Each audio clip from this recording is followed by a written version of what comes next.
सर्वदा सर्वहिताय त्वमेकं शरण्यं त्वमेकं वरण्यं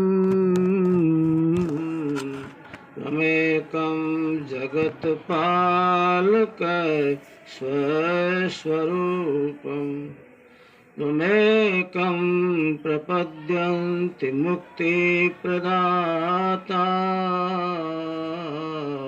त्वमेकं गुरुः सर्वदा शान्तिरूपम् त्वमेकं गुरुः सदा शान्तिरूपम् नमामि सद्गुरुं देवं शक्तिः धीशपरात्परं मायातीतं निर्विकल्पं ज्ञानगोतीतवागीशम् अखण्डमण्डलाकारं व्याप्तं येन चराचरं तत्पदं दर्शितं येन तस्मै श्री गुरुवे नमः तस्मै श्री गुरुवे नमः। गुरु की कृपा से बुद्धि उत्तम दशा को गए, गुरु की कृपा से भव रोग बिसराइए, गुरु की कृपा से प्रेम प्रीति तो अधिक बाढ़े, गुरु की कृपा से प्रेम प्रीति तो अधिक बाढ़े, गुरु की कृपा से सत्य नाम गुण गाइए, गुरु की कृपा से सब योग की युगति मळे, गुरु की कृपा से सब योग की युगति मळे,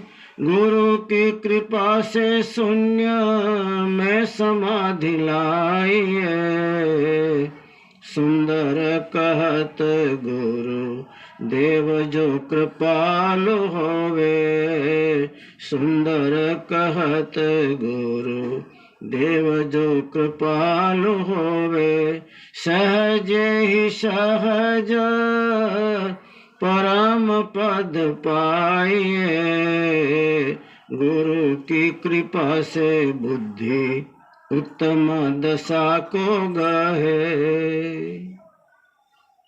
परम वंदनीय सृष्टि संताप हरता पूज्यपाद सद्गुरु विशोधानंद जी महाराज, परम वंदनीय प्रातः स्मरणीय परम पूज्य सद्गुरु माता जी साहेब, साधु समाज, भक्त मंडल, साधक वृंद, श्रद्धावान मातृशक्ति भाइयों बहनों, ये जो पुण्य अवसर जिसको हम 4 दिन से मनाते आए हैं, आज 5वां दिन है। इस महान अवसर में अपने सद्गुरुदेव को, माताजी साहेब को अति धन्यवाद की श्रद्धांजलि देने का समय हम सबको मिला था। जिस महापुरुष ने आपके हमारे उद्धार के लिए इतने उपकार किए हों, हमको साधना का रस पिलाया हो, हमको गगन मंडल के सारे भेद दिए हों, अपनी कृपा के द्वारा साधनों को अंतर्गत शक्ति बख्शी हो और दुनिया के सारे भ्रम और भेद मेट दिए हों, उन ऐसे महापुरुषों को, ऐसे पूज्य सद्गुरुओं को कितने ही धन्यवाद देते देते जिंदगी कुर्बान भी उनके चरणों में कर दी जाए तो कोई बहुत बड़ी बात नहीं है। लेकिन संत महात्मा कोई जीवन की कुर्बानी नहीं चाहते, संत महात्मा आपके विकारों की कुर्बानी चाहते हैं। एक निश्चित बात है, परमार्थ में आगे बढ़ना हो तो विकारों को तो छोड़ना ही पड़ेगा, विकारों को अपने जीवन में से निकालना ही पड़ेगा। और विकारों को निकालने के लिए सत्संग सबसे बड़ा साधन है। जहां भी आपको सत्संग मिले, सत्संग में जरूर जाइए। किसी भी संप्रदाय का हो, किसी भी घेरे का हो, किसी भी मंडल का सत्संग हो, उसमें कभी भी आप विकारों को सिर पे ओढ़ी ऐसा तो नहीं कहा जाएगा ना। अपने गुरु के चरणों में श्रद्धा रखिए ऐसा ही कहा जाएगा। अपने गुरु महाराज का बार बार ध्यान करते रहिए ऐसा ही कहा जाएगा। जो पल पल गुरु को बंदगी शब्द आता है, तो हम गुरु महाराज को पल पल बंदगी कहाँ कर पाएंगे? जब तक गुरु महाराज अपना शरीर इस मृत्यु मंडल में स्वस्थ रखते थे और उपदेश किया करते थे, तब तो संभव हो सकता था कि पल पल बंदगी करें। लेकिन गुरु महाराज ने जब अपने शरीर को आलोप कर लिया हो, शरीर का त्याग कर दिया हो और निज स्वयं स्वरूप में प्रस्थित हो गए हो, स्वयं स्वरूप में विराजमान हो गए हो, तो ध्यान ही उनकी पल पल बंदगी की प्रक्रिया है। ध्यान में बार बार अपने गुरु महाराज को बार बार बैठाइए, ध्यान में बार बार पूजिए और ध्यान में उनकी मूर्ति को बार बार लाइए। सदगुरु महाराज की चेतन मूर्ति, उसका ध्यान करने से इस जीव की जिंदगी में, इसी जीवन में प्रकट होती है, प्रकट होती है और होती है। मैं कितने ही दिल्ली के साधकों को जानता हूं जो अपनी कंपनी में या ऑफिस में या फैक्ट्री में काम करते करते आंखें बंद हो जाए और काम करते करते वो काम पड़ा रहे और ध्यान लग जाए। दो चार भक्तों ने मुझे पूछा कि ऐसा करने से हमारे धंधे के ऊपर, हमारी कंपनी में और हमारा मालिक जो हमको रोजी रोटी देता है, उसके प्रति कोई गुनाह तो नहीं है ना? हमने कहा कोई गुनाह नहीं है। गुनाह इसलिए नहीं है कि वो कक्षा तुम्हारे हाथ में तो है नहीं। हरदम गुरु महाराज को चित्त में बसाए रखते हो तो गुरु महाराज कभी कभी चैतन्य की एक छांट डाल देते हैं और उसमें जीव माया के गिलाफ को भूल जाता है, माया के पर्दे को भूल जाता है, स्वयं को भूल गया, माया का पर्दा भूल गया। उस समय एक सेकंड के लिए मन टिक जाता है। मन दौड़ते दौड़ते, गोल घेरे मारते मारते मन एक मिनट के लिए टिक जाता है। जैसे ही मन थोड़ा स्थिर हुआ कि सुरता एक कदम ऊपर चढ़ी कि आप अपने आप को भूल जाते हो। धीरे धीरे उस कंपनी के मालिकों ने भी जाना कि ये आदमी को कुछ कहना बराबर नहीं है, ये जो करता बराबर कर रहा है। अभी लॉकडाउन के टाइम में कितनी बार उसके फोन आएंगे, कंपनी वाले पूछते हैं तो तुम क्या करते हो। एक दो बार उनको डॉक्टर को बताया गया कि भाई ये काम करते करते और इतना बड़ा ऑफिसर है, ये धंधे में लगता हुआ कंप्यूटर के ऊपर में प्रोग्राम प्रोजेक्ट बनाते बनाते आंखें मीच के बैठ जाता, क्या बात। उसने कहा कभी कभी मेरा पेट एकदम से चिपक जाता है नाभि को, इसलिए चिपक जाता है कि जब सुरता को आप ऊपर चढ़ाते हैं तो सारी प्राणवायु सुरता के साथ ऊपर चढ़ती है और सारी प्राणवायु उदरस्थ, उदर के अंदर में भरी हुई प्राणवायु जब ऊपर खिंच गई और बीच में शून्य हो गया तो पेट नाभि को चिपक जाता है। क्या करूं? मैंने कहा तुम कुछ मत करो, करने वाला करता उसको करने दो ना, क्या तकलीफ है तुमको। तुम्हारे जब मालिक जान गए, तुम्हारे ऑफिसर जान गए इस व्यक्ति के अंदर में डॉक्टरों को दिखाया तो कोई तकलीफ नहीं। इसको खुद को पूछा गया भाई तेरे को क्या वायु आती है, क्या मिर्गी आती है, क्या क्यों शून्य हो जाते हो। उसने कहा कुछ मिर्गी नहीं आती, मिर्गी वाले को तो मुंह में से झाग निकलते हैं, शरीर कंपायमान हो जाता, कांपने लग जाता है, गिर पड़ता है, वो तो अपने बैठा रहता उसी स्थिति में। कोई मौका होगा तो उन आदमियों को यहाँ भी लाएंगे। कुछ नहीं किया उन्होंने, वो कहते हैं हमने कभी कुछ नहीं किया इसके बारे में, ध्यान में भजन में बैठे कि ये खींचे वो ताने, कुछ नहीं किया। खाली बार बार गुरु महाराज की स्मृति त्रिकुटी में करते रहने से ये दशा हो गई कि गुरु महाराज की त्रिकुटी जब सावचेत हो गई, संचित हो गई, जागृत हो गई, तो सारा प्राण और पवन और सुरता और सब की सब ऊपर चढ़ी, या सही में शून्यता हो जाती है। आपको हमको तो आश्चर्य लगेगा, लेकिन उन लोगों के जीवन की सहज बात हो गई। पल पल गुरु को बंद की, चरण नमाऊं शीश, कबीर साहब ने बार बार फरमाया है। बार बार गुरु को बंदगी कीजिए, बार बार उनके चरणों में शीश नवाइए। गुरु महाराज के चरण तो त्रिकुटी में आप जानते हो सब, वहां शीश नवाइए, अहंकार को वहां अर्पण कीजिए। शीश अहंकार है। बस कबीर साहब ने एक लाइन में कहा, लेकिन हम पूरी जिंदगी में न कर पाए। एक ही लाइन में कहा गया, पल पल गुरु को बंदगी, चरण नवाओ शीश। आप उग्र के चित्त को लगाएंगे तो आप में निंदा, स्तुति, ईर्ष्या, द्वेष आएगा। चित्त को कहीं मत लगाओ, पल पल तो गुरु को बंधन करना है ना। जिस समय आप किसी को याद करेंगे कि वैसा दुष्ट है, वैसा प्रपंची है, वो मेरा शत्रु है, वो मित्र है, उस समय याद करने जाओगे तो गुरु की बंदगी से चूकोगे, तब गुनहगार बनोगे। अगर हम अपने आप को और कहीं बाहर फेंकते हैं, हमारे चित्त को और कहीं लगा देते हैं, उस समय हम गुनहगार हैं। और तो कब लगाते हैं, जब हमको किसी पे ईर्ष्या हो, द्वेष हो, किसी के ऊपर अदेखाई हो, उसको देखना नहीं चाहते हो, किसी के साथ शत्रुता हो। अगर ये सब काम है तो आपकी पल पल गुरु को बंदगी वाली बात में कलंक लगता है। और कबीर साहब ने कहा कि और कुछ मत करिए, आप गुरु महाराज को पल पल बंदगी करो, अर्थात गुरु महाराज का पल पल ध्यान करो, बार बार स्मृति करो। वो त्रिकुटी में बैठे हैं कि नहीं पता तो लगाओ। पल पल गुरु को बंदगी, चरण नमामु शीश,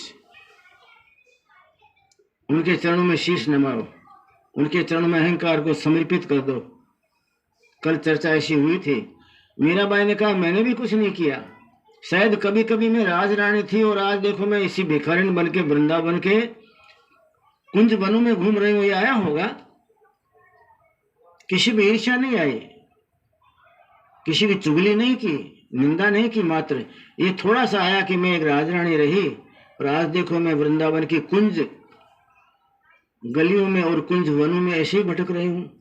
और राजरानी थी, वो गड़बड़ हुई और सुरता उतर गई। फिर उतरी तो उतरी, चढ़ी ही नहीं। कभी गुरु कृपा से सुरता थोड़ी चढ़ गई और कभी जिंदगी में, कभी आपको उसका अंदर का नजारा दिखाने के लिए, आपको चस्का लगाने के लिए कभी अगर चढ़ गई हो, उसके बाद में थोड़ा सा इस प्रकार का लीकेज हुआ, फिर गिर पड़ी तो फिर नहीं चढ़ी, कभी नहीं। साधक बोलते हैं कितने, पहले महाराज ठीक होता रहा, ठीक होता रहा, बैठते क्या मालूम झनकारें आती रही, बैठते ही ऊपर से चेतन गिरने लग गया, फुहारे बरसात चेतन की होने लग गई थी। फिर क्या मालूम एक बार ऐसी गड़बड़ हुई, उसके बाद नहीं हुआ तो नहीं ही हुआ, चला गया तो चला ही गया। बहुत संभालना पड़ता है भाई। दुनिया की और किसी वस्तु को मत संभालिए, इस वस्तु में अगर थोड़ी सी भी आपकी जिंदगानी में न्यूनता आ गई, मलिनता आ गई, तो करा कराया सब गया, जब आया अहंकार सारा साफ हो जाता है। लेकिन बड़ी बड़ी नौकरियां करने वाले भी इतने सावचेत वो लोग रहते हैं कि हमने कभी किसी की निंदा नहीं करी, कभी किसी की स्तुति नहीं की, कभी किसी को गाली नहीं दी, कभी किसी का लेना चाहा नहीं, और कभी किसी पे बुरी नजर नहीं डाली। इतना कर दिया तो बहुत हो गया ना जी। हमको टाइम ही नहीं होता ये सब करने का। मैं जब बार बार गुरु महाराज के बंधन में लगा हुआ हूं तो ये टाइम कहाँ रहेगा कचरा इकट्ठा करने वाला। मुझे पता नहीं क्यों लोग ऐसा कचरा इकट्ठा करके अपने परमार्थ के अंदर में आग लगाते हैं, क्यों ऐसा कचरा इकट्ठा करके अपने परमार्थ का सत्यानाश करते हैं, ऐसा कचरा इकट्ठा करके और दुनिया भर के अंदर में अपने आप की बदनामी कराते हैं। तो ठीक, नरदेह में आए और नरदेह का कोई भी लाभ नहीं लिया, नरदेह खाली खाली ऐसे ही चली गई, इससे बड़ा क्या नुकसान हो गया। वो गुरु महाराज के चरणों में बैठ के बार बार याद करने का है कि कुछ लोग ऐसे हैं जो पल पल गुरु को बंदगी करते हैं। तो हमको कहाँ किसी ने काल नहीं मारा है, हमने कहाँ कोई पाप किया है कि हमसे ही नहीं हो रहा है, नहीं हो रहा है। जीवत मृतक न व्यापे काल, जो त्रिकुटी से पलक न टाल। छोटे छोटे सूत्र हैं संतों के जो हमारी जिंदगी में अद्भुत काम कर सकते हैं। आपको जीते में और मरते में कभी काल स्पर्श नहीं करेगा, इस जिंदगी में भी नहीं। काल स्पर्श करता है तो एक्सीडेंट होता है ना, काल स्पर्श करता है तो हमारा किया हुआ धंधा बिगड़ता है, काल स्पर्श करता है तो हमारी बदनामी होती है, काल स्पर्श करता है तो आपके मनसूबे फेल हो जाते हैं। कबीर साहब के क्यों हो जाते हैं? आपको जिंदगी में कभी भी काल दिखाई देगा नहीं, टच नहीं करेगा, जो आप त्रिकुटी एक बार भी पलक भर के लिए भी अपने आप को दूर न करें। गुरु के दरबार में बैठे रहो ना। और आज के जमाने में ऐसे साधक हैं जिनकी चर्चा सुने तो हमको शर्म आती है, अरे जिंदगी में हम कुछ नहीं कर पाए। ऐसे शरणों की शरणागति में, ऐसे संतों की हाजिरी में, ऐसे संतों की देखरेख में, ऐसे संतों की छत्र छाया में भी नहीं कर पाए तो आपसे हमसे बड़ा मूर्ख कौन होगा? जीवत मृतक न व्यापे काल, जो त्रिकुटी से पलक न टाल, पलक न टालो। त्रिकुटी से अपने पलक को मत हटाइए, दोनों नेत्रों के फोक्स को यहाँ लाइए त्रिकुटी पर। दोनों नेत्रों के फोक्स को बाहर क्यों फेंकते हैं? बाहर तो चेतन जाएगा इनके साथ। अगर ज्यादा आंखें आपने इधर उधर घुमाई, ज्यादा आंखों का प्रयोग किया बाहर, तो सारा चेतन आंखों से होकर बिखर जाएगा। साधक तो बार बार बाहर के चेतन को बिखरने से रोकते हुए अंदर समेटता है, और समेटने के बाद में दोनों आंखों के फोक्स को, बाईं आंख का फोक्स दाहिनी तरफ और दाहिनी आंख का फोक्स बाईं तरफ, दोनों फोक्स त्रिकुटी में टकरा जाए, उस समय चिनगारी छूट जाए। करके देखो, निश्चित बात है ये तो। हाइड्रोजन ऑक्सीजन गैस मिलती है तो आग लग जाती है, चिनगारी छूट जाती है। एक में सूर्य है, एक में चंद्रमा है। इन दोनों नेत्रों के अंदर में जो ज्योत है, वो ज्योत परमात्मा को पुष्प रूप में अर्पण करना है। इसलिए जब जब आपको बंदनी करना हो, जब जब पूजा करना हो उनकी, परमात्मा की, तो दोनों आंखों के अंदर हुए चैतन्य के पुष्पों का बाईं आंख को दाहिनी तरफ, दाएं को बाईं तरफ, और दोनों को फोक्स फेंकते फेंकते त्रिकुटी पे इकट्ठा कीजिए। जिस दिन इकट्ठा हो गया उसी दिन आपका काम बन गया। झाड़ लगी, झाड़ बर्तन में, लीकेज बंद। पर क्या मालूम ये काम भी नहीं कर पाते हैं, इसमें भी मौत आती है। और बार बार बोलेंगे गुरु महाराज की दया है, गुरु महाराज की कृपा। कहाँ कृपा मानेंगे? आप बैठने में तो 5 मिनट में हैरान हो जाते हो, आधा घंटा तो कभी जिंदगी में निकाला होता, पता नहीं लगा नहीं निकाला। पल पल गुरु को बंदगी, चरण नमामु शीश। पल का पीर सो लागा, धोखा दिल का भागा। जो पलक पीर के साथ लग गई, फोक्स में आपने अपने पलकों को दोनों को टेढ़ा मेढ़ा चला दिया, बाएं को दाएं, दाएं को बाएं, और दोनों को टकरा दिया। पल का पीर सो लागा। सूत्र तो देखो कबीर साहब के, अगर आपके पीर से पलका लग गया, पलक लग गई, तारी जुड़ गई, तो धोखा दिल का भागा। दुनिया भर के जन्म जन्मांतर के धोखे पाप जो दिल में भरे वो सब साफ। पल का पीर सो लागा, धोखा दिल का भागा। जीवन मृतक न व्यापे काल, मरी के बाद भी काल नहीं छुएगा, ऊपर पहुंचाएगा। जो त्रिकुटी से पलक न टाल। यारी साहब का ग्रंथ यहाँ बहुत पढ़ा रहता है, यहाँ है कि नहीं पता नहीं मुझे। बाप जी के दरबार में यारी साहब का ग्रंथ हुआ करता था। उस ग्रंथ को बाप जी पढ़वाते थे तो बाप जी बोला करते थे, तो यारी साहब ने फरमाया कि जब भी मुझे थोड़ा फुर्सत मिलता है तो दोनों नेत्र बंद करके अंदर का नजारा देख लेता हूँ। बाहर का नजारा तो बिना देखे दिखता है ना, बिना देखे बाहर का नजारा दिखता है। बिना देखे मन बाहर की कल्पनाएं भी कर लेता है, न देखा होगा तो भी कल्पना कर लेगा। बिना देखे बाहर की कल्पना करता है, बिना देखे बाहर का नजारा सामने आ जाता है। कोई कोशिश नहीं करनी पड़ती। अंदर का नजारा देखने के लिए थोड़ी कोशिश करनी पड़ती है। अंदर का नजारा देखने के लिए थोड़ा सा अपने आप को फुर्सत में लीजिए, थोड़ा सा बाहर खींचिए, और खींचने के बाद थोड़ा सा ऊपर चढ़ा दीजिए। जो एक पलक के लिए पल का पीयूष लगा, एक पलक लग गया पीर के साथ, परमात्मा के साथ, तो धोखा, जन्म जन्मांतर का धोखा खत्म। कितनी सच्ची सी बात है। लेकिन प्रपंची प्राणी अपनी जिंदगी में कचरा इकट्ठा करते करते फुर्सत नहीं पाता। इतने में मौत का समय आ गया। राम बोलो भाई राम, खत्म हो गया मामला। इसलिए संतों ने कहा भाई ये जीवन है बहुत कीमती है, क्षणिक है, क्षणिक जीवन की कदर करो। और थोड़े से इस क्षणिक जीवन में एक पलक तो अपने पीर के साथ जोड़ना सीख लो। जन्म जन्मांतर का धोखा खत्म। पल का पीर सुन लागा, धोखा दिल का भागा। यारी साहब फरमाते थे, मुझे टाइम मिलता है, जब भी देखा गया इधर आसपास वाली आगे पीछे हो गए, मैं नेत्र बंद करके अंदर का नजारा देखने की कोशिश करता था। तो क्या देखता था, न चंद्रमा है न सूर्य, बिना चंद्रमा के बिना सूर्य के दिव्य प्रकाश अंदर के नज़ारे में है। शौक लग गया उनको। मैंने कभी भी समय को नहीं बिगाड़ा। जब मुझे थोड़ा टाइम मिला, यारी साहब फरमाते हैं, तो थोड़ा टाइम मिलते मैंने नेत्र बंद किए और बंद करके अंदर का नज़ारा देखता। बाईं आंख के फोकस को दाईं तरफ डालता, दाईं आंख के फोकस को बाईं तरफ डालता, और दोनों जहाँ त्रिकुटी के मंडल पे टकरा जाते और वहीं सूर्य चंद्र गायब और दिव्य प्रकाश। दो मूंद के नैन अंदर देखा, मैंने दोनों नेत्र बंद किए और बंद करके अंदर में देखा। सब संतों का ही तो मार्ग है ना। कल यारी साहब ने नेत्र बंद करके ऊपर देखा, ऐसी बात तो नहीं है।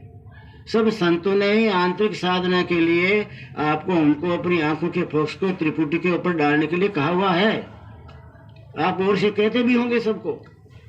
यारी साहब कहते हैं, मुझे जब टाइम मिलता दोनों नेत्र बंद करता और फिर अंदर देखने की कोशिश करता, फोकस को त्रिकुटी पे डालता, गुरु के चरणों में डालता, पर उनको याद करता और गुरु मूर्ति की एक आभा बनाता, गुरु मूर्ति की भावना करता, और उसके कहते मेरे में चमक आ जाती। दो मूंद के नैन अंदर देखा, नहीं चांद सूरज दिन रात है जी। ये भाइयों, तुमको बता देता हूँ, यारी साहब कहते हैं, तुमको रंग लगे तो तुमको बता देता हूँ। नेत्र बंद करके देखता हूँ तो न चांद है, न सूरज है, न दिन है, न रात है, फिर भी अद्भुत नजारा है, अद्भुत नजारा है, कुछ कह नहीं सकता। दो मूंद के नैन अंदर देखा, नहीं चांद सूरज दिन रात है जी। रोशन समा बिन तेल बाती, उस ज्योति से सब ही सिफात है जी। कोई तेल नहीं, कोई बत्ती नहीं, क्योंकि ऐसी रोशनी, ऐसी समा कि मुझे ऐसा पता लगा कि जहाँ जहाँ प्रकाश है, जहाँ जहाँ दिव्यता है, उसी से है।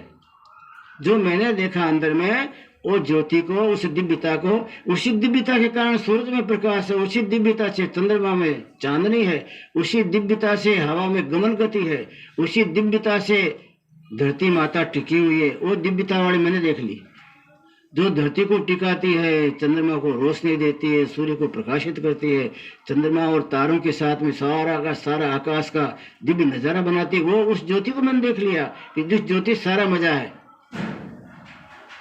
अपने घर में 25 आदमी हो और अच्छी कमाई करने वाला उसमें एक हो बड़ा लड़का, 2 लाख रुपया मैंने उसकी तनख्वाह हो, पगार हो, तो माँ बार बार बोलेगी, भाई बस इसी छोकरे से सारा मजा है हमारे घर में। तो बाबू जी आपके घर में तो ये आनंद है, वो आनंद। बोले आनंद तो भला ही है, लेकिन ये सब इस लड़के के कारण से है। इसी तरह दुनिया में जितने आनंद हैं, दुनिया में जितनी रोशनियां हैं, जितने अद्भुत नज़ारे हैं, यारी साहब ने कहा उसी नज़ारे से, उसी प्रकाश से उसको मैंने देखा। दो मूंद के नैन अंदर देखा, नहीं चांद सूरज दिन रात है जी। रोशन समा बिन तेल बाती, उस ज्योति से सब ही सिफात है जी। अंदर धस के देखा हाजिर, नहीं आप अकेला साथ है जी। यारी में तहकीक किया, तू तो मलकुल मौत की जात है जी। तू तो मौत की मौत है, काल का बाप है, तू काल को भी खा जाने वाला है। हे दिव्य महापुरुष, ये मुझे कहाँ मिल गया तुम? यारी साहब कहते हैं कि मुझे उसकी कोई भावना नहीं थी कि ऐसा पुरुष मिले जो काल को भी खा जाए। काल का भी, महाकाल का भी जो बाप है, सबको पचा लेता है और सबको शांति देता है, वो मुझे मिल गया अंदर। उसने एक बात कही, उस पुरुष ने क्या बात कही? यारी तुम अंदर में आए ना, अंदर आके देखो कोई और नहीं संग साथ है जी। तेरे साथ में और तो कोई नहीं है ना यहाँ, तू मुझे मिलने के लिए आया है। तू त्रिकुटी के ऊपर बार बार पलकें डालता है, त्रिकुटी की साधना बार बार करता है और त्रिकुटी के धनी को मिलने आया है। देखने के बाद पता लगा कि इसी बाप जी की कृपा से सारे आनंद हैं, सारी रोशनियाँ, सारे आनंद, सारी शांति आपके कारण से ही है। उसी के दिए उसको देख लिया तुमने। तो तुमको मैं पूछता हूँ, अगर बार बार मेरे साथ रहना हो और इसी तरह के आनंद में मग्न रहना हो, तो तुम एक बार पता लगा नहीं और कोई संग साथ है जी। तेरे का साथ तो नहीं है ना, तेरे साथ लेके आएगा तो मैं नहीं मिलूंगा। एक बार तुमको नज़ारा दिखा दिया कि तुमको मजा आ जाए कि अरे ऐसा परमात्मा जिसके कारण से सारी जगत में आनंद है, वो मुझे मिल गया। हमेशा मुझे मिलना हो तो फिर एक बात का पता लगा, तेरे पास कोई साथ तो नहीं है ना, कोई संग तो नहीं है ना। तेरे साथ होगा कोई संग होगा तो नहीं मिलूंगा। मैं असंग को मिलता हूँ, जो किसी का संग नहीं करता परमात्मा के सिवाय, जो किसी को रंग में नहीं रंगाता परमात्मा के सिवाय, असंग है अरंग है, उसको मिलता हूँ। बाकी तो संग है और अरंग नहीं है, रंग है तो नहीं मिलूंगा।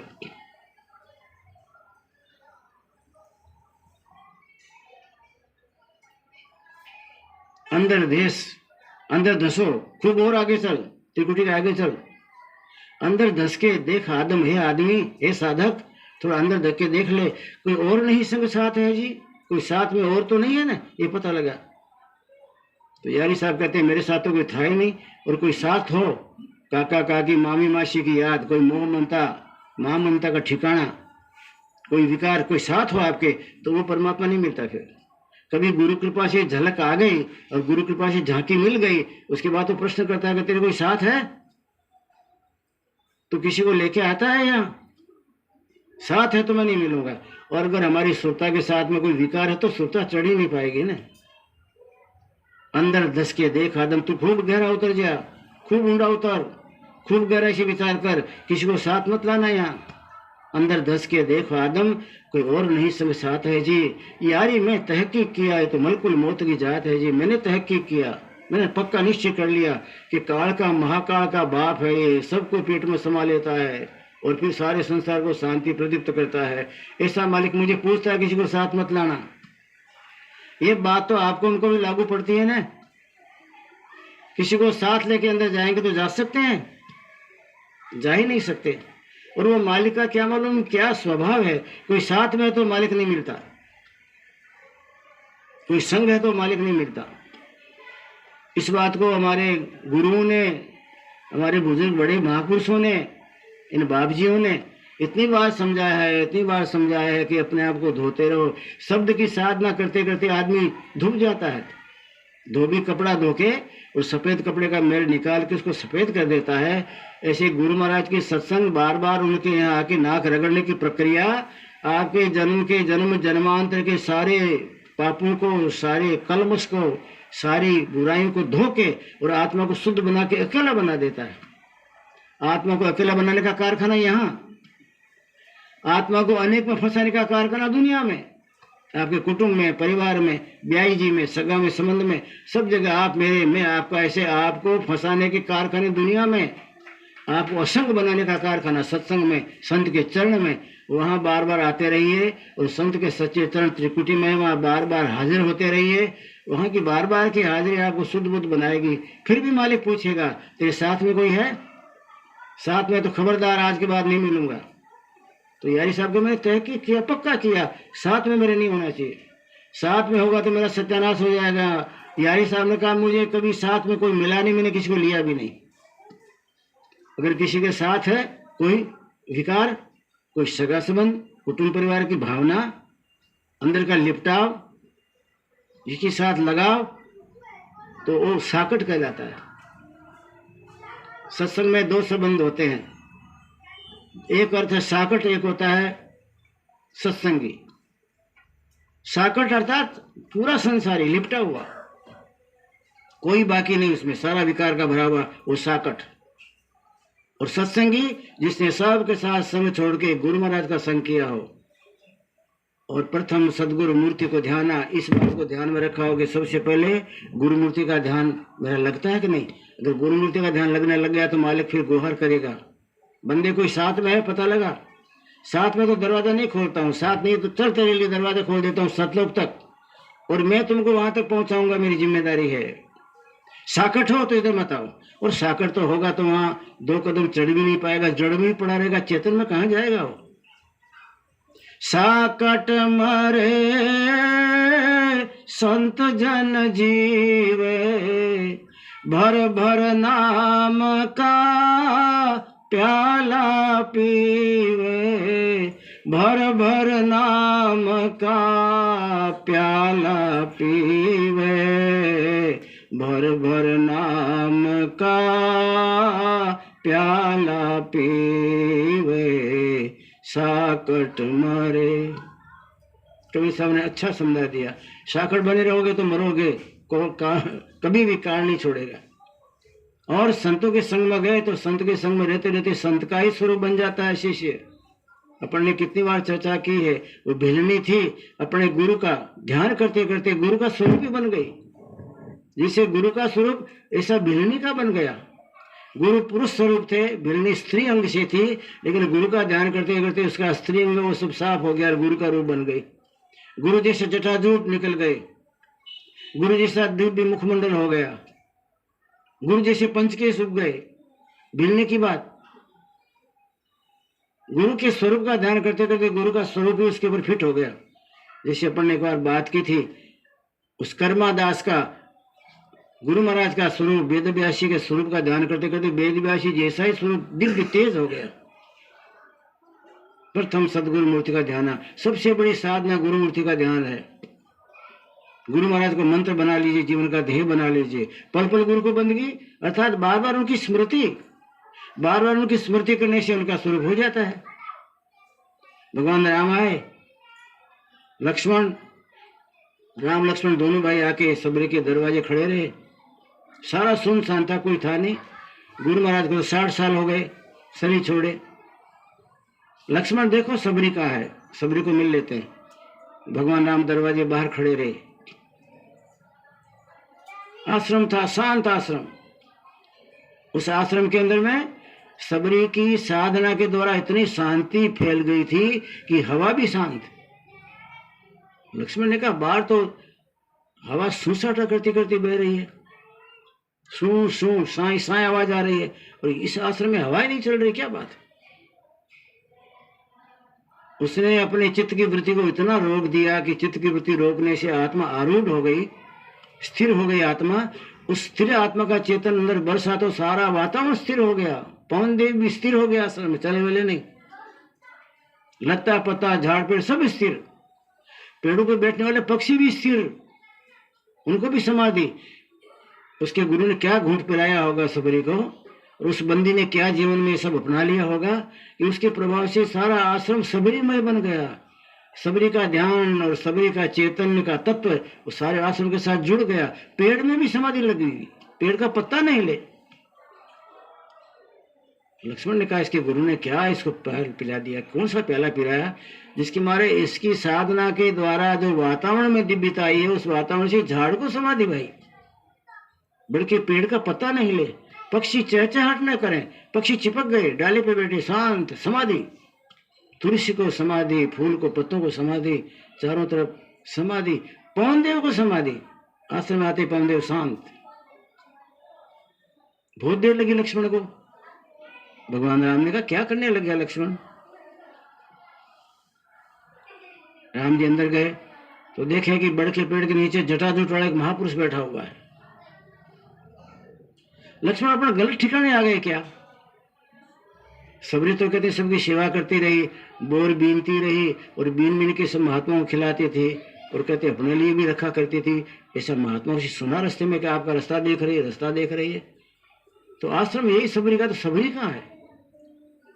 इस सबरी नाम सुना तो वो आकृति उठी, उठ के दौड़ के आई और गुरु की मूर्ति अंदर समा गई। एक दुबली पतली स्त्री, सफेद परिधान की हुई, शांति से नेत्र नीचे टपके हुए, दिव्य मूर्ति, मुखमंडल पे दिव्य तेज साधना टपक रही थी। नमस्कार किया। सबरी ये सब क्या था कि तो मेरे गुरु जी का ध्यान करते करते मैं उनका रूप ही बन गई। गुरु महाराज को अंदर समाया जब आपका ध्यान आया, इसका नाम साधना। आज दुनिया भर के अंदर में साधना की चोटी पर सबरी का नाम है।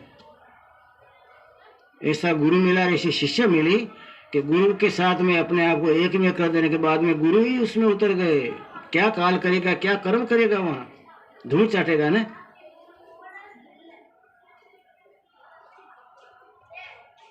अंदर धस के देखा आदम, हे आदम, हे आदमी, अंदर धस के देख कभी अपना पता लगा। हम घर का पता लगाते रहते हैं कि चूहे ने कहीं बिल तो नहीं कर दिया, कहीं दीवार के अंदर में दरार तो नहीं पड़ गई, इसको ठीक करो, ठीक करो, कुछ गड़बड़ तो नहीं। हमने कभी अंदर जाके ठीक नहीं किया, गड़बड़ को देखा नहीं कि और तो कोई मेरे साथ नहीं जा रहा। साधना में बैठते बैठते सबको लेके बैठते हैं, चढ़ाई चाहते हैं, कहाँ चढ़ाई होगी, धूल होगी चढ़ाई।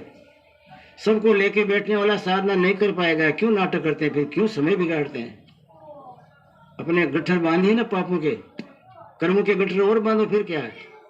संतों की आज्ञा है कि अंदर आना है तो पता लगाओ, पहले अपने आप को देख लो, अछूते हो ना, कोई छूत नहीं लगी है ना। अगर अछूते हो तो आओ, बिना चांद बिना सूरज के दिव्यता में तुमको नहला देंगे। अंदर धस के देखो, आदम है आदमी, अंदर धस के पहले देख, अंदर तो जा। अपने तो कहाँ, सपने में अंदर भी नहीं दे तो कहाँ देखेंगे, किसकी बात सुनेंगे। अंदर जाने वाला ही खजाना लूट पाएगा जी, बाहर भटकने वाला तो खोएगा, चेतन को खोएगा खोएगा।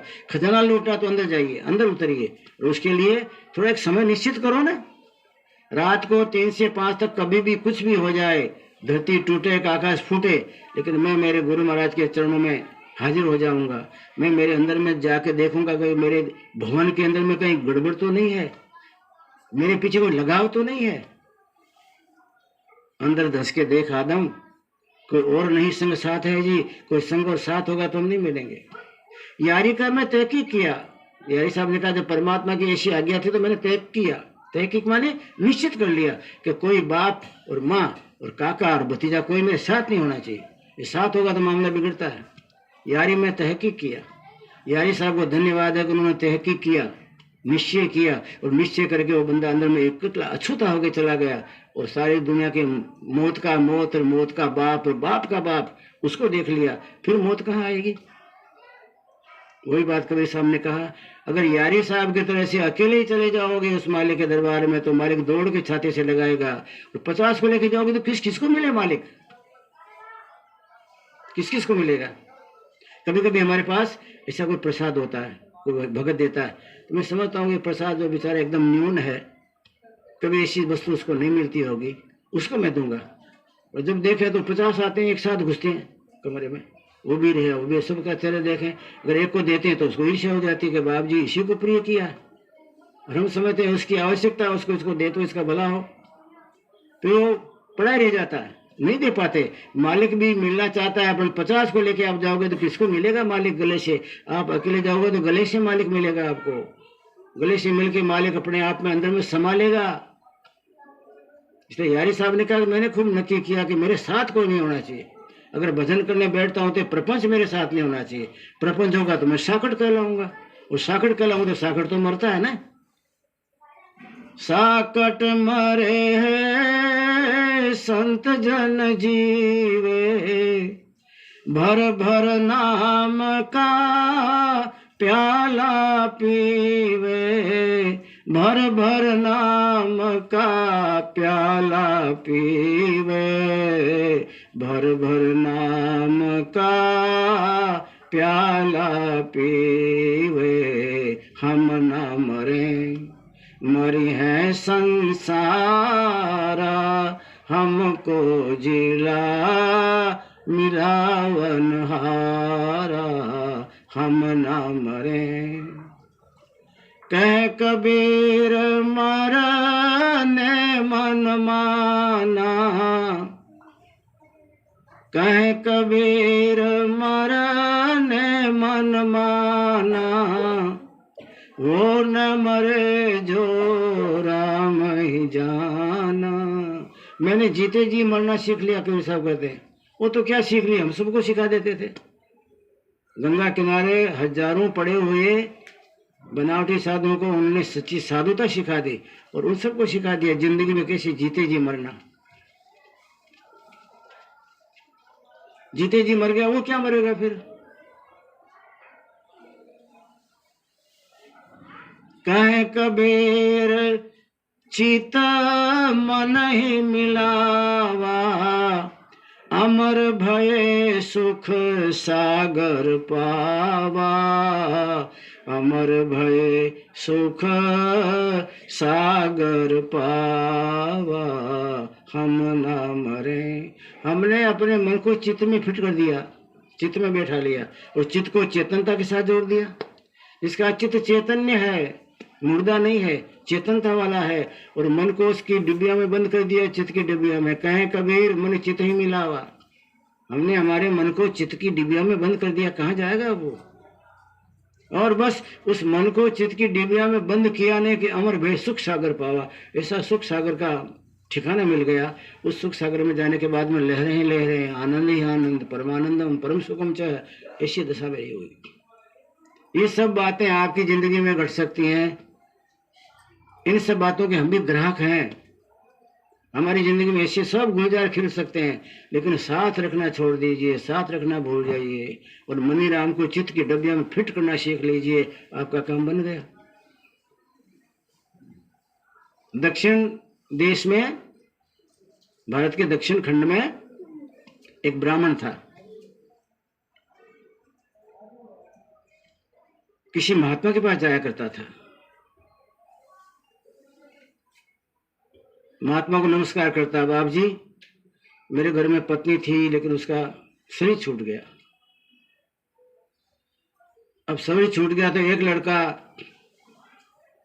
3 वर्ष का है, एक लड़का 8 साल का है और मेरा सबसे बड़ा वाला 16 साल का है। 3 बच्चे हैं मेरे पास, एक 16 साल का, एक 8 वर्ष का, एक 4 वर्ष का, 3 वर्ष का। अब मैं घर तो चला नहीं सकता, उनको खिलाना पिलाना सब कैसे करूं? आपके आश्रम में छोड़ दूं? गुरुजी ने कहा छोड़ दो।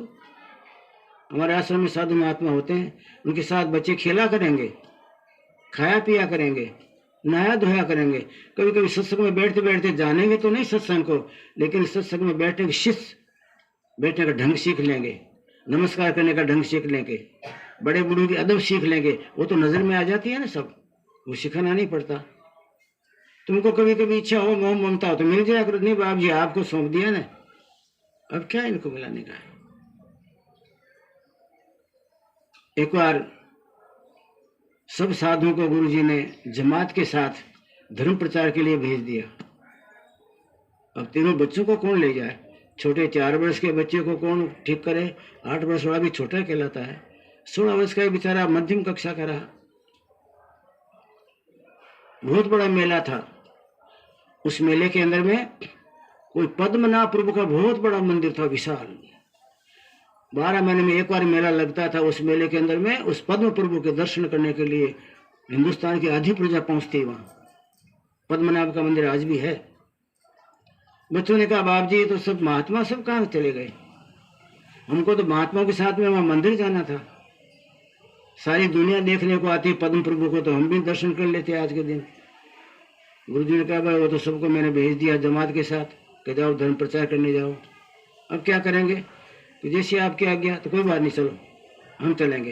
तेरे बाप को हमने कहा ना तेरे बच्चों को हम संभालेंगे। छोटा बच्चा 3 वर्ष का था, भीड़ भाड़ वहां देखा, जा नहीं पाया अंदर। तो गुरुजी ने उसको कंधे चढ़ा लिया, बैठ जा कोई बात नहीं, छोटा बच्चा है ना। उसको कंधे चढ़ा लिया। उस भीड़ के अंदर में कहीं खो नहीं जाए तो 8 वर्ष वाला बच्चा जो रहा वो भी इधर उधर करने लग गया। गुरुजी ने उसको उंगली से पकड़ लिया। 16 वर्ष का था, कभी तू तो पीछे पीछे आ सकता है ना, तू मेरे पीछे पीछे चल। 3 वर्ष के बच्चे को गुरुजी ने कंधे चढ़ाया हुआ है, 8 साल वाले का उसकी उंगली पकड़ी हुई है, और जो 16 साल वाला है वो पीछे पीछे चलता जा रहा है। अब इतनी भीड़ आई कि भीड़ के अंदर में धक्का लगा भीड़ का। तो 16 वर्ष का तो अलग चल रहा था ना, वो कहीं का कहीं बेचारा गायब हो गया। गुरुजी कहीं रह गए, वो बच्चा कहीं रह गया।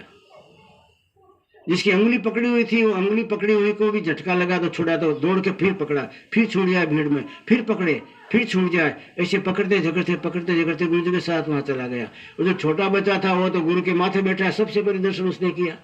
भीड़ भाड़ तो माथा कूट रही है, वो खंडे पे बैठा हुआ था। तो देखते आनंद में, अरे गुरु जी बड़ा आनंद आ रहा है, बड़ी शोभा है मंदिर में, बड़ी है। तो 8 वर्ष वाला बच्चा तो जलना उसका जी स्वभाव हो गया। अरे ये बच्चा देख रहा है, हम यहाँ धक्का खा रहा हूँ मैं, उंगली छूट जाती है पकड़ लेता हूँ, छूट जाती है पकड़ लेता हूँ। 16 साल वाला कहाँ, वो तो गायब हो गया, भीड़ भाड़ के धक्का चला गया। ऐसी दशा संतों के दरबार में हमारी है। कोई छोटा बच्चा उनका प्रिय, उसको तो कंधे चढ़ा के उन्होंने सतलोक दिखा दिया, आनंद करवा दिया, क्योंकि तो बच्चा अनजान है, उसके कोई संग नहीं है ना। असंग को मजा है, संग वाले का सत्यानाश है, उसको कोई संग नहीं है। बाप ने यहाँ भेज दिया तो उसको गुरु को बाप समझ रहा है, यही मेरे बाप है। 2-3 वर्ष का बच्चा क्या जानेगा? गुरु जी के कंधे बैठा हुआ और ऊंचाई से मंदिर का दर्शन कर रहा है, देख रहा है। इसी तरह संत के पास में जो अपना जीवन समर्पित करता है, गुरु उसको कंधे बैठाते हैं, अर्थात उनका कंधा क्या है, गगन मंडल की चढ़ाई। गुरु उसको गगन मंडल की चढ़ाई अपनी शक्ति से कराते हैं। अपने कंधे बैठाना अपनी शक्ति से उसको साधना का सारा भेद देके उसको परमात्मा को दिखा देते हैं। कौन? जो छोटा बच्चा अबूझ है, असंग है, कोई संग नहीं है उसके। और थोड़ा हमारे अंदर में जिसको 12 महीने में 4 बार लगन आती है, 5-7 बार लगन लग जाती है, कभी कभी आगे उंगली पकड़ लिए, कभी छोड़ दिए, कभी आ गए, कभी छोड़ दिए, इस तरह का हमारा जो जीवन है, तो वो अपनी जिंदगी के अंदर में भक्ति की साधना की पगडंडियां काटा करेगा, कभी न कभी सफलता मिलेगी। मैंने उसको दर्शन तो नहीं होता। दर्शन तो 3 वर्ष वाला बच्चा कर लेगा, असंग है ना। 8 वर्ष वाला है, कभी पकड़ लेता है, धक्का लगा छूट गई, फिर दौड़ के पकड़ लिया, कभी गुरु जी के चरणों में आ गया और कभी फिर अपने जगत में लपट गया, फिर आ गया, फिर लिपट गया। जो इस तरह का नाटक करने वाला है वो कभी न कभी पगडंडियां सर करता योग्यता लाएगा। लेकिन 16 वर्ष वाला छूट गया तो छूट गया। जो साल में 1 बार आता है, कभी एक ही बार उसको समझाओ, याद दिलाओ, 5 चिट्ठियां लिखो, 10 फोन करो, और 25 फोन के बाद अगर 1 बार आता है, वो तो भीड़ भाड़ में कहीं लुढ़क गया, संसार के प्रपंच की भीड़ में, 84 की आने जाने में उसकी जिंदगी बेकार हो गई। अंगुली वाले का वो भविष्य बनेगा। अब तो वो परमार्थ की गली में आता जाता है। 3 साल वाला बच्चा हो, खूब दर्शन किया, गुरु जी ने कहा कर लिया दर्शन, वापिस आ गए। एक ने दर्शन किया, बाकी दोनों की भूल उनको खा गई। संतों के दरबार में बस ऐसे होते हैं, अंगुली पकड़ने वाले हैं, फिर छोड़ देते हैं, फिर पकड़ लेते हैं, फिर छोड़ देते हैं। कभी कभी हमको एकदम झुक जाती है, करे इतना समय हो गया, जिंदगी में कुछ हो ही नहीं, तो ड्यूटियां पूरी दे देते हैं। ड्यूटियां पूरी होगी, इसके बाद उंगली छूट गई।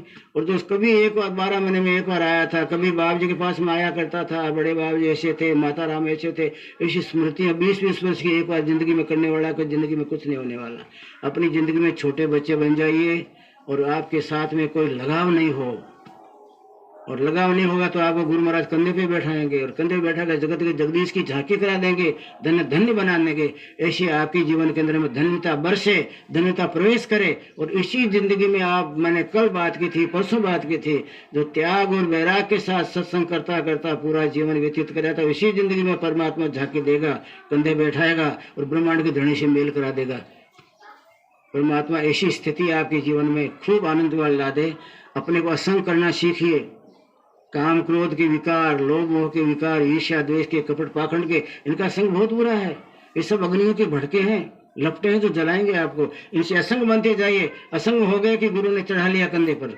जिस बच्चे के पास कोई नहीं, कुछ नहीं जानता, उसको चढ़ाएंगे ना वो। और संग होगा तो मामला गड़बड़, और जो भटक गए तो गया मामला।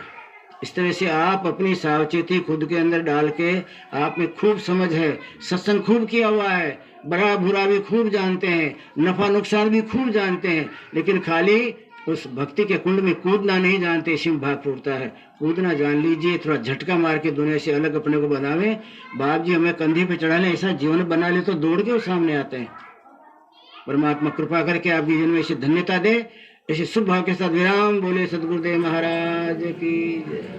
अब किसी को पूछना हो, बोलेगा ठीक है। आज आखिरी दिन है, इसलिए अपन सब मिले हैं, 5 दिन साथ रहे हैं, एक दूसरे को सोचा समझा है, एक दूसरे को आपने को जाना पहचाना भी है नजीक से। तो आपको जहाँ भी ऐसा आने लगे तो ऐसे अपने से ज्यादा साधना वाले सत्संगी के साथ में जीवन जीना सीखिए। मित्रता करना हो तो अपने सत्संगियों से मित्रता कीजिए, और अगर लगाव लगाना है तो अपने सत्संग के साथ लगाव लगाइए। जीवन कुर्बान करना है तो गुरु के चेले बन जाइए, 2 वर्ष के बच्चे बन जाइए, और जीवन को धन्य बना लीजिए। इस बारे में किसी को कुछ पूछना है, आगे पीछे? बोलो बोले हमारा सतगुरु इमरत